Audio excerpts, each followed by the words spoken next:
y'all doing in YouTube land and whatever land you live in?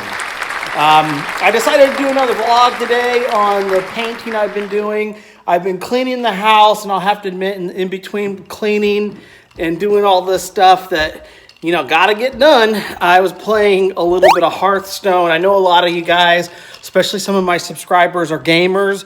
My game of choice, my little vice and addiction happens to be Hearthstone. So comment, if you will, in the subjects or in the comment section with the subject gaming or whatnot, if you'd like to see me make a video gaming. I play Hearthstone. I can do a screen video or whatever and show you what I do. I'm the other Silent Storm, actually, on Hearthstone, and I play ranked wild.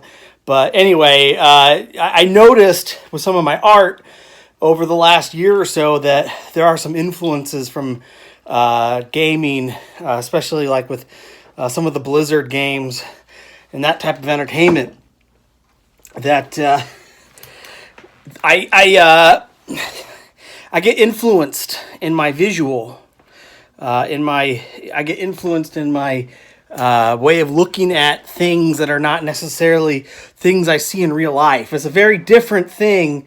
Getting the lights off. It's a very, very different thing. And artists, I think, can associate with this or relate to this. It's a very different thing when you are painting real life things. In other words, if you are painting like an apple versus and that's a real life thing, you know, apples come from planet Earth and we see them a lot, versus painting a dragon or painting a orc or goblin or a thing that doesn't exist here on this, at least in this planet. Painting things that are just fantasy come from the imagination in many ways and how we envision them. And so that's what I was talking about at one point in time. I kind of wanted this painting up here, as you can see it, this one here. I wanted this to have a much more kind of like a video game appeal, like a gaming appeal. So I noticed just in my art sometimes gaming influences the way I do things. And so I don't know. I think from the advice I've gotten from some folks on Reddit helping me with my channel, doing some more gaming art, as I did do a Sonic the Hedgehog painting. You know, it was for my son. And then as far as the gaming art goes, I mean, I sketched Baby Yoda. That's not really gaming so much, but it's kind of like close cousin of it because it's a Star Wars genre and lots of Star Wars video games and so on. That's beside the point. The point I'm trying to make is I should do some gaming art, and I plan to do some here in between this very long piece I've been working on. One of my last episodes was my 180-day painting project, or my 6-month painting project, and this is essentially what I've been working on for quite some time. And I'm going to flip the camera around, go ahead and show you from another angle what I've been doing. We'll light the Bob Ross candle, and maybe we'll get some more progress done on this large building here. Okay. So again, thank you for watching. Thank you for subscribing. We're over 2,500. Actually, we hit 2,617 or 2,619 subscribers as of this weekend. Over the last 48 days or so, we've increased over 1,000 subscribers. So this is just going great. Thank you so much for subscribing, because don't forget that half of everything we make on monetization is going to go to the arts. It's going to go to charitable causes such as for climate change, the environment, needy, homeless. We want to raise money. We want to give back. So whatever you can give to me in terms of just your time, your support, your appreciation, I want to give back to other people. So that being said, please like, subscribe, share, tell everybody about us, because FATV, the Art of FA Checky, we're rocking it. We're starting to make some momentum. We're getting closer and closer to monetization each video I do. And so if you could do that for me, I certainly appreciate it. So again, let's go light the Bob Ross candle. Let's do a little painting. So like I said, I need to turn around the camera so you can see what we've been working on, or I've been working on. I guess it's all my multiple personalities that make up FA Checky, but you can see the side's just been drawn in. It's a panorama. It's a very different kind of canvas, which means it's like when you see something that's long angle, it's very wonky angle, very wonky perspective. And this perspective on this building has been rather challenging. I've been working on that quite a bit over the last week and a half almost, I think. It's going to be one of the more complex buildings. Just in that, like this one that will eventually be done here, it's where it sits in the painting. The perspective lines become really challenging, especially along the base line there and all the edges of various things that come up. So like I say, we're going to light the good old Bob Ross candle and put it back on its pedestal, and hopefully I don't burn myself. Oh, we did it. There we go. And like I said, we keep them up here, but it's easier to light down there. Couple folks in my childhood that super influenced me were Bob Ross and Mr. Rogers, just two great souls, great hearts, great minds, just all around good people that I just really had a love for growing up, inspired me to paint.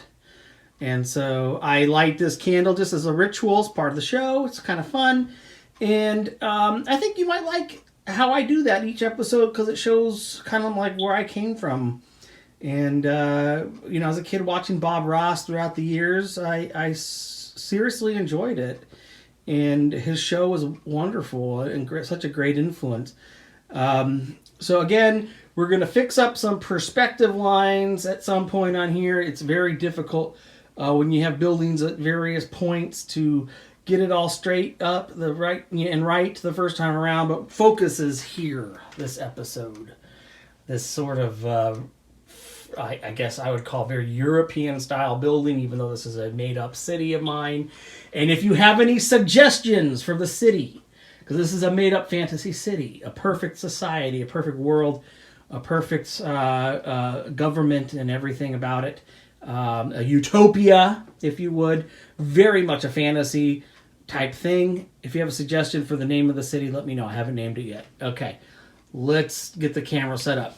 Okay, so we got the camera all set up, got some lighting.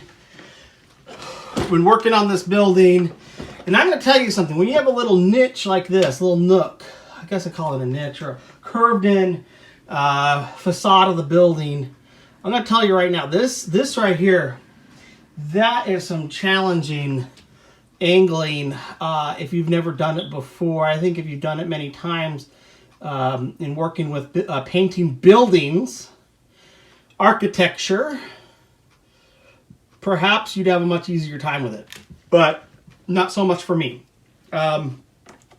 Using a lot of these fine point brushes, very small brushes to blend, very small points, model even from what you could use on toy models, very fine point brushes, good stuff here, effective stuff for this type of painting. I noticed I needed to kind of darken in this line here. Painter's hand rest here always helps out as well.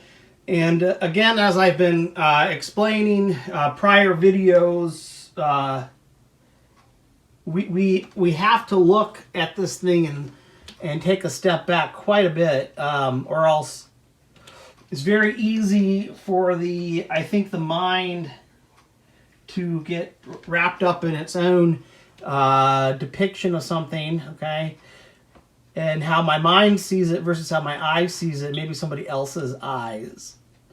I always get good feedback from Facebook, from other artists who like to post on there.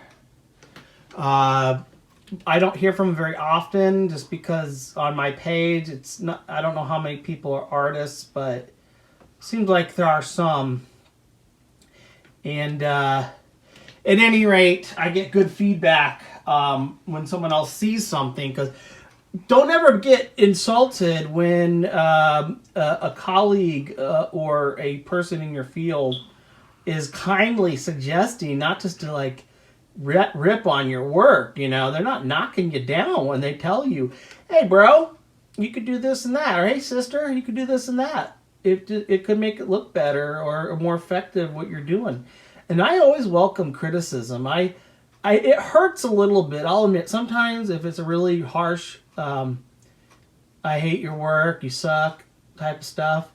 Um, well, nobody likes to hear that, but when it's somebody's coming from the heart or an intellectual, I guess I'd say intellectual. Maybe I'm a little off base by saying lots of people online are acting intellectual when they're critiquing or whatever. But I take heed and I listen. I listen. I read intently. When somebody knows what they're talking about. Because I'll admit, I've gotten some comments from people and be like, I'm not sure you really know what you're talking about. I think you just like to troll. And there are lots of internet trolls. Once you do this type of thing that I'm doing online, you will meet all manner and sorts of people that just want to rag on stuff just to get a reaction. Don't let them bother you. So if you're another artist on YouTube, or if you do stuff on social media, posting your stuff, you can't take trolls seriously. Just block them in your mind, or literally block them on whatever social media you're on. You have that option.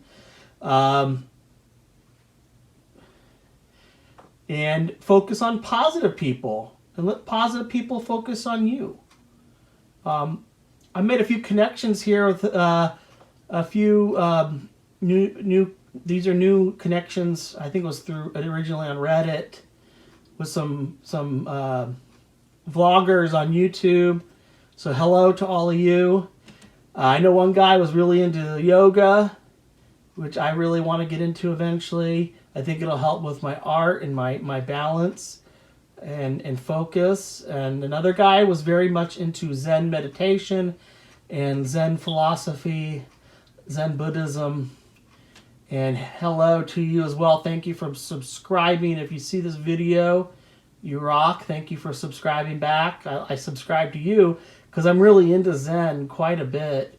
It has come to be such an important part of my philosophical strengths and exercises in life, to where it permeated into my art. Zen, the art of Zen, the philosophy of Zen will balance me. I know it'll make me a better person, a better soul, so to speak. What else more to say about that?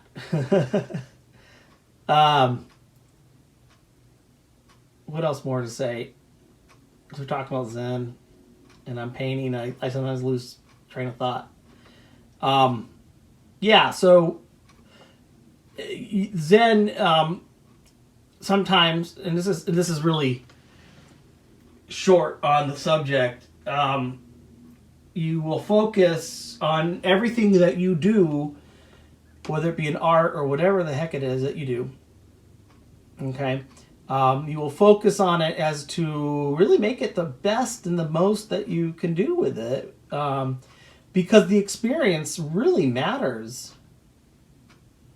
The experience really matters. Every art piece that you do, every book that you write, every paper that you write, everything you did in school, everything that you do in life matters as an experience, an experiential awakening, to say there's something here as part of my worldly experience that matters, really matters.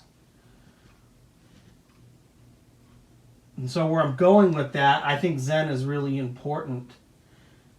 Chinese Buddhism, and then Taoism, and then Zen, of course, intersect at some point when the Japanese take on Buddhism through Zen, which truly to me is fascinating. I listen to a lot of Alan Watts. I've even used some of his narration in a few short videos I've done, one or two on TikTok, one here on YouTube where I just reproduced it from TikTok on here. Rising from Omega was the piece. And you can see that title on here, Rising from Omega, as well. Perhaps I'll use some cards on this video so you can see what I'm talking about. So, in the ultimate scheme of things, it's always good to have your palette loaded. In the ultimate scheme of things, our philosophies, our belief systems, where we get a perspective on life, a perspective on living in existence,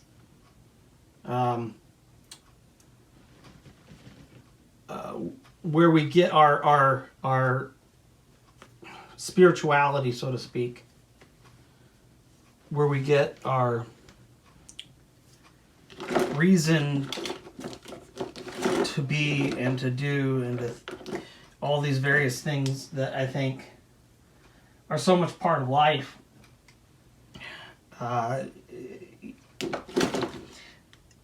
These things that might just seem like philosophy and are useful, and I think they are useful. I would say that they have a pragmatic, they do have a pragmatic aspect to them. That's just the surface.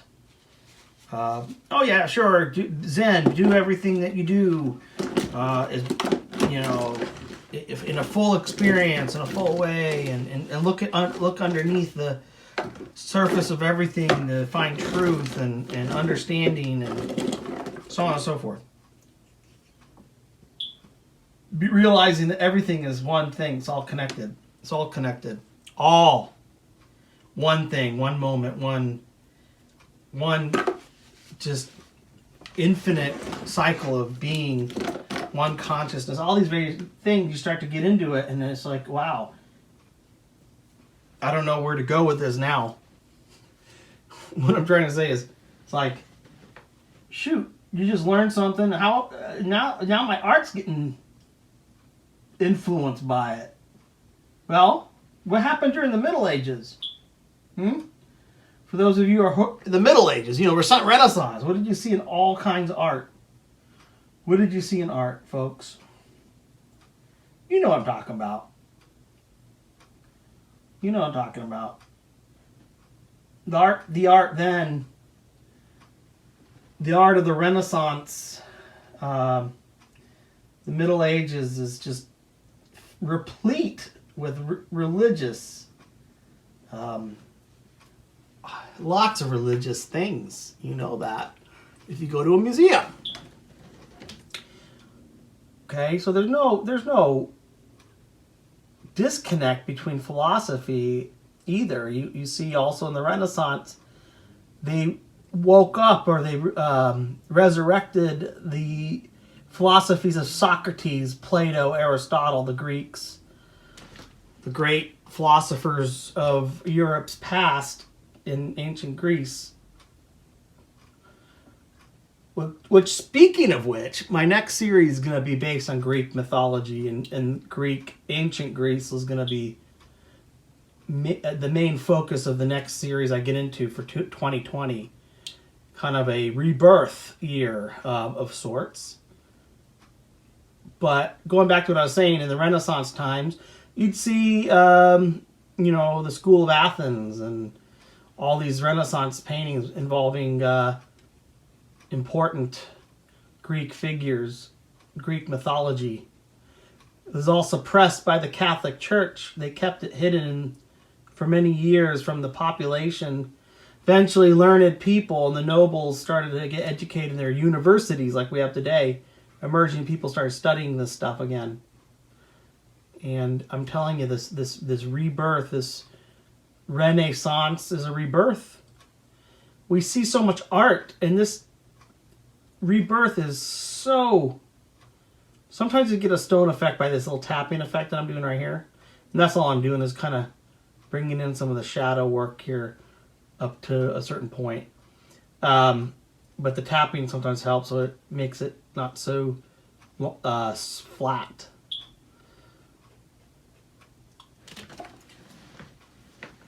yeah, this rebirth of thought and art and all that. It's a really influential thing. I'm very influenced by Leonardo da Vinci, who'd be at the latter part of the Renaissance, or middle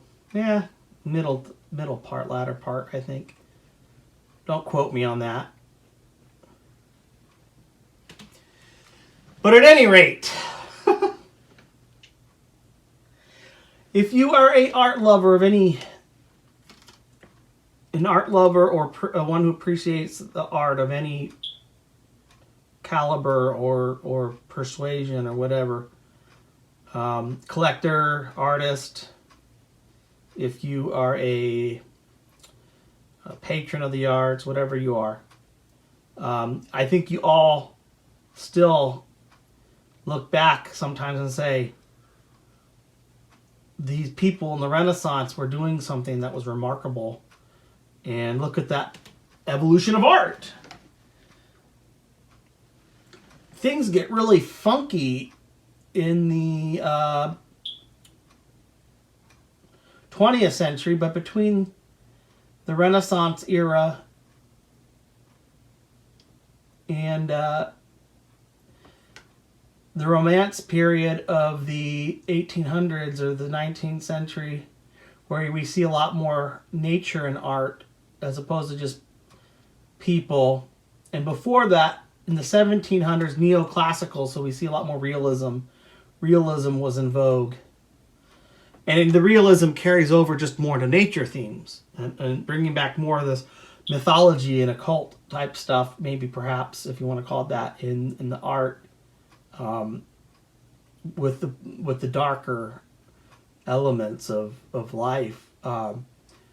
A lot of people died back then prematurely. And so the point I'm just trying to make is that art always is a reflection of the day we live in. 1800s, you had Beethoven starting out the century, high emotion in the music.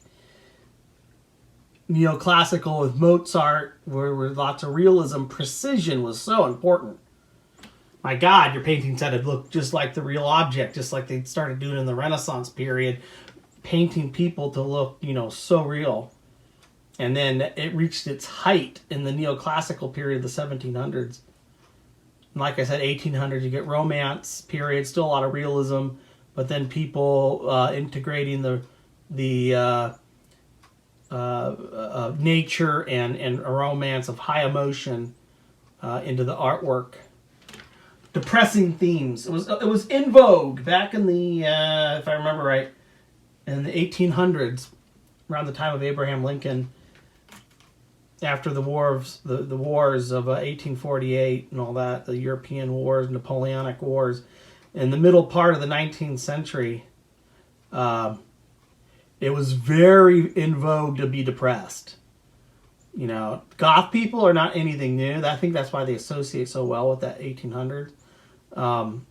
This Gothic concept of depression being a way of life, to say it's okay to be down and dark and dreary.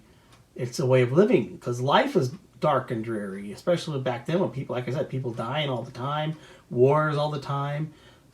It was misfortune after misfortune. And then early 1900s, we get into this period of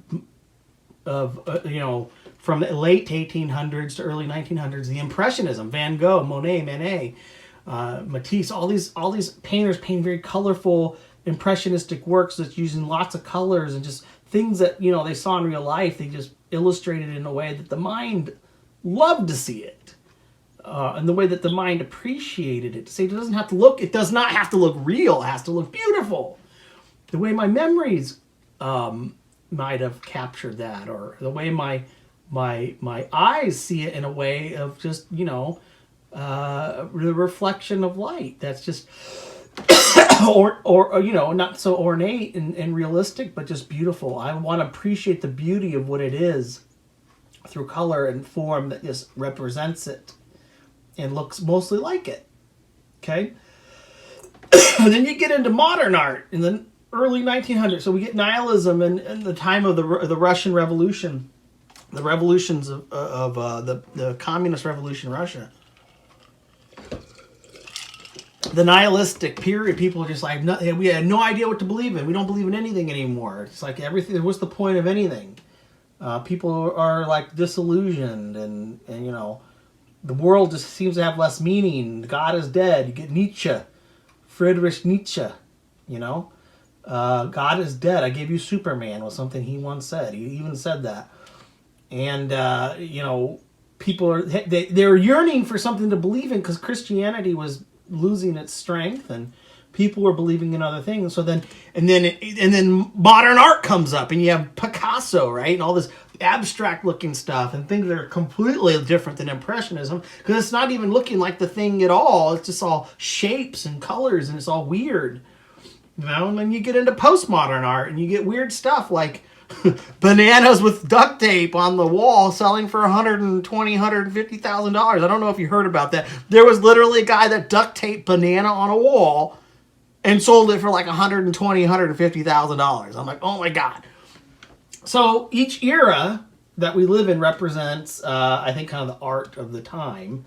And the art of the time today is whatever sells, I think, shocks people. It's like all the art today, postmodern art, that even we're still in this today, is the things that seem to always get people's attention and people want to buy is art that either kind of says something powerfully or not so much so, but just is the artist because they're famous and whatever. The fame sells the art, but in terms of some things that just sell from people that aren't even necessarily famous, there's a lot of art selling that just is shocking. It just, the shock value of it. I don't know how a banana with duct tape on the wall is shocking, but the price was shocking, what it sold for. And people are like, are you kidding me? Reflections of our time. We're in a time of great chaos and the information overload and people losing faith in institutions and people not knowing what to believe anymore. Everything is absurd. We live in a time of schizophrenic absurdity. We do. The times we live in, it's a schizophrenic absurdity.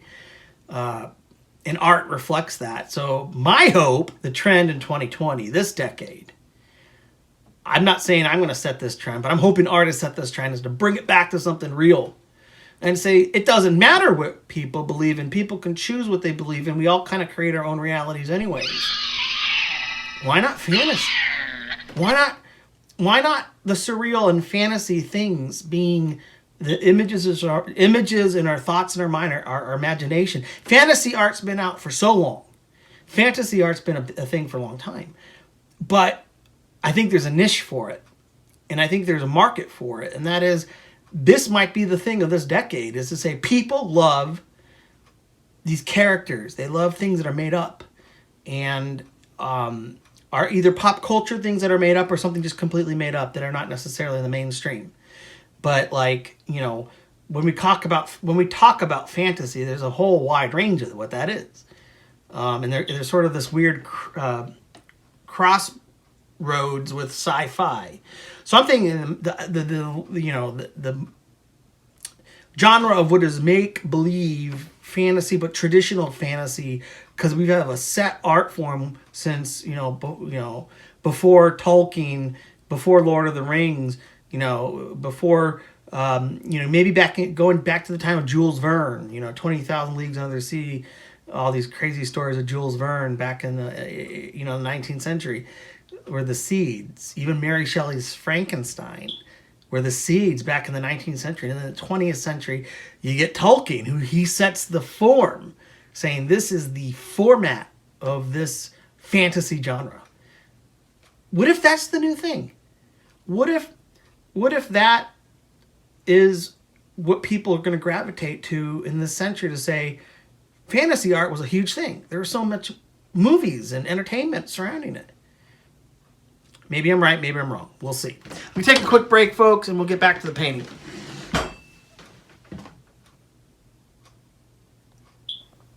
Boy, this boy is talking a lot. I'll just leave it there. I love fantasy. I hope it finds its way into the art market. I think people worldwide have a great appreciation for it.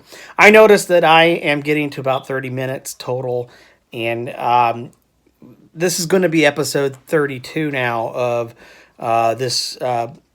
Well, the art of FA checking on FATV. So I'm just going to do a little time lapse and just wrap this up because I don't really like to go much over 35 minutes now to be close to like the timeline of a real episode of something on TV. So I'm going to go ahead and just start filming, videoing, vlogging, whatever, vlogging,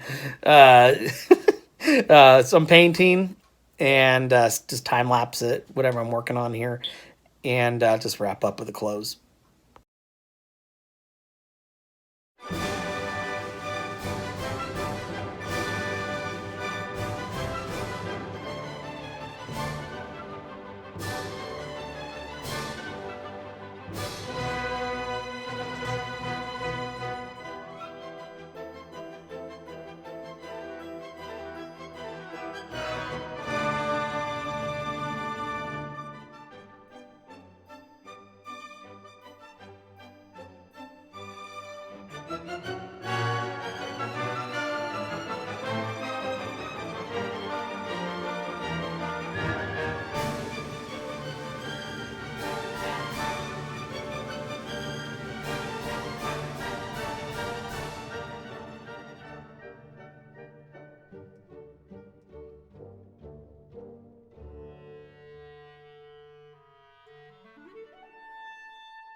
Well, I hope you truly enjoyed this episode 32 and that little segment of time lapse. You can see where I got to on this painting. I'm estimating April to be completely done with it. Maybe we'll get in a gaming character, some a little bit of acrylic art pouring with the kids. I've been planning that with them, and they've been asking me.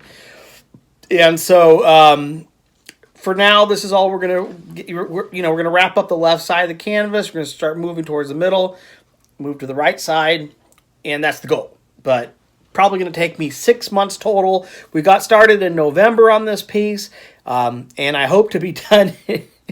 I hope to be done in April. There's a lot of painting and there's a lot of buildings, and they take time for me. I'm not that fast. It's a big canvas. But anyways, thanks for watching, y'all. Please subscribe, please like, please share, tell everybody about us, because the Art of FA Checky here on FA TV and every vlog and video we do, with our monetization, we wish to and hope to give back to the community and the world at large. 50% of all we make, and there will be lots of good causes. The arts and the art channel, environment, climate change causes, the homeless, the needy, kids in need, all kinds of folks that just could really benefit from that. But I need your help. So if you help me, maybe I can help somebody you care about, or somebody in the world, or something that you care about. And maybe you. So anyhow, be the artist you were born to be the person you're born to be, follow your hopes, aspirations, and dreams. I know I'm doing it now, as I hit my middle age of my life, I'm going back to doing what I really loved as a kid. So don't give up those dreams. I'm happy. I'm elated that I'm doing it now. But if it's something you love, if it's something you have a passion for, don't give it up. Keep pursuing it. Because yeah, we have to put food on the table and a house and a roof. What do they say? A roof over our head. We have to be practical. But I say, if you give up your dreams, you might die one day, or yeah, you are going to die one day. We all are going to die one day. You might get close to where you might get close to the time of your life when you will die, when you're old, or I hope you live many years. But when you're old, you might look back and say, why didn't I just do that? Why didn't I chase that? Gather ye rosebuds while you may, all time is still flying, and this same flower that buds today, tomorrow will be dying. Carpe diem, right? That's all true. I love that saying, and go seize the day, everybody. I'll see you next time.